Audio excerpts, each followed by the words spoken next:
भाई हम बताओ तनी काहे न जानी हम खेले मैच, काहे कि हाथ के बजाय हम मुंह नाक से पकड़ ले वनी कैच। तो चली बताओ तनी कहानी।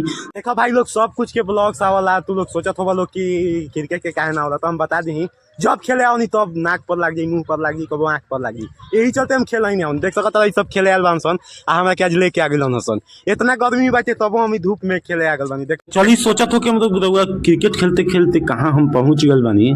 दरअसल दोस्त के भाई के तिलक उलक है, यही में हम देख सकत नहीं यार कोको कोला पिया तनी भाई, दोसर कुछ नहीं की पियत। एक बार देख सकत नहीं एने तिलक चढ़े में थोड़ा सा टाइम रलक है, एने गावत लोग, हम चल चली आगे गाना सुनाओ तनी कैसे गावत लोग।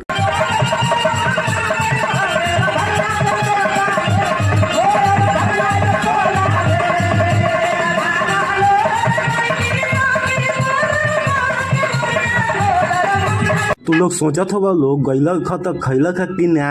अरे खैनी है भाई, खैला के ब्लॉग्स डाल दी, तारा लोग के का लगता सब दिखा दी तारा लोग के। ना कुछ दिखावल ना।